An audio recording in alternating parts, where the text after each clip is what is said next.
Bonjour Thierry, Bonjour Daniel. comment on peut développer la confiance en soi?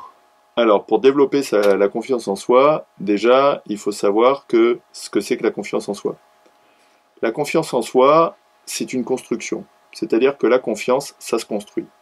C'est quoi la confiance? C'est quelque chose sur quoi on peut s'appuyer. C'est quelque chose sur qui on peut compter, c'est une personne ou quelque chose sur quoi on peut compter, s'appuyer. La confiance en soi, c'est du solide en fait, c'est une construction. Donc si vous voulez vraiment comprendre, Daniel, ce que c'est que la confiance en soi, il faut l'imaginer comme une construction, par exemple de la tour de Pise ou d'un immeuble, qui est à 4 étages. Et ces 4 étages, ça correspond aux 4 étapes par lesquelles une personne se construit. La première étape, en fait, c'est l'étape du corps. C'est-à-dire que la base de la confiance en soi, c'est la confiance intérieure. C'est ce qu'on appelle la sécurité de base. C'est se sentir bien dans son corps, avec une bonne enveloppe corporelle. La sécurité de base, en fait, ça se travaille par le contact physique. C'est-à-dire que c'est par le sport, par exemple, quand on est adulte, qu'on va gagner de la confiance en soi. C'est par tout ce qui est corporel. Chez l'enfant, la confiance en soi, au départ, par rapport à la sécurité de base, en fait, c'est la première étape de sa croissance. C'est-à-dire qu'on prend l'enfant dans les bras comme ça, on le sécurise, on lui donne un contact agréable dans son corps, avec de la sécurité, avec de l'amour. Et en fait, l'enfant va recevoir le message que il est bienvenu sur Terre, il est à sa place, il a le droit d'exister. Et ça va lui donner le sentiment d'être bien en soi, d'être bien à sa place. Et ça va lui donner la première étape de la confiance en soi.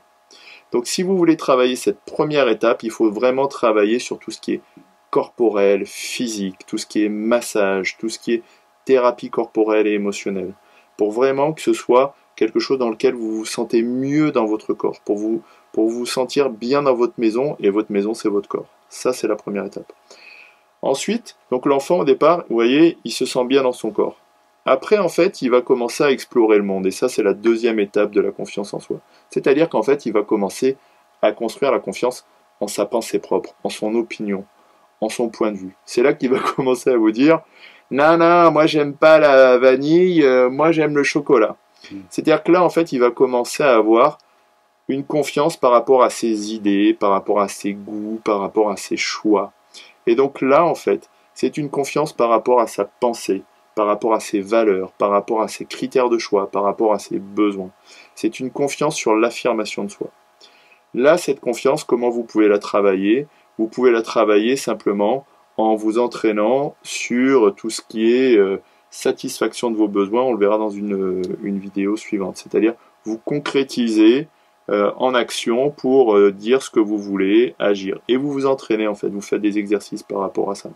Et en fait, vous allez améliorer votre processus cognitif pour affirmer votre goût, votre point de vue, vos valeurs, etc.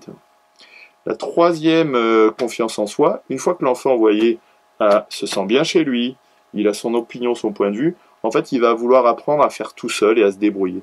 Donc la troisième confiance en soi, c'est la confiance des jambes et des bras. C'est que l'enfant et la personne adulte sait se débrouiller. En fait, c'est le savoir-faire. C'est la capacité au système D, à se débrouiller, à être inventif. Et là, en fait, c'est de l'action, c'est faire tout seul. L'enfant, souvent, vous savez, il vous dit « je veux faire tout seul comme un grand ». Et là, en fait, la solution, c'est quoi? C'est il faut aller au concret, il faut avoir des expériences de vie, il faut voyager, il faut apprendre des métiers, il faut faire des choses. Et c'est en forgeant qu'on devient forgeron. Et donc là, pour ce troisième niveau, c'est vraiment dans du concret, dans l'action qu'il faut faire, en fait. Donc là, c'est de l'apprentissage concret, comme on apprend un métier. Et là, vous pouvez faire ce que vous voulez. On peut apprendre la danse, mais il faut faire quelque chose, en fait. Et puis la quatrième confiance, c'est ce qu'on appelle la confiance sociale, la confiance relationnelle. Chez l'enfant, c'est quand il va avoir, après, vers 4-5 ans, il vous dit « je veux faire comme un grand ». Et puis après, vers 5-6 ans, il veut dire je veux inviter les copains pour le goûter, je veux aller dormir chez les copains, c'est l'anniversaire, etc. Donc ça, c'est la confiance sociale et relationnelle. C'est l'interaction avec les autres, c'est communiquer avec les autres. Et là, en fait, c'est simplement développer sa vie sociale. Il est important de savoir que pour aller bien, il faut avoir des amis, il faut avoir un réseau social, et ça je vous l'ai déjà dit, il faut se sentir dans une communauté, comme disent les Américains, et je trouve que c'est une valeur importante chez eux, et sur ce point-là, ils sont bons. Voilà, j'espère que je vous ai répondu par rapport aux 4 niveaux de confiance. Je résume, la confiance, ça se construit, c'est quelque chose sur quoi on peut compter et s'appuyer. Et si vous voulez avoir confiance en vous et compter sur vous et pouvoir vous appuyer sur vos ressources, la première chose sur laquelle il faut pouvoir compter, c'est son corps, donc travailler sur son ressenti, bien se sentir dans son corps. La deuxième chose, c'est travailler sur son opinion, l'affirmation de soi et donc la gestion de ses besoins. Ensuite, travailler ses bras, c'est-à-dire forger, forgeron, apprendre à développer son savoir-faire.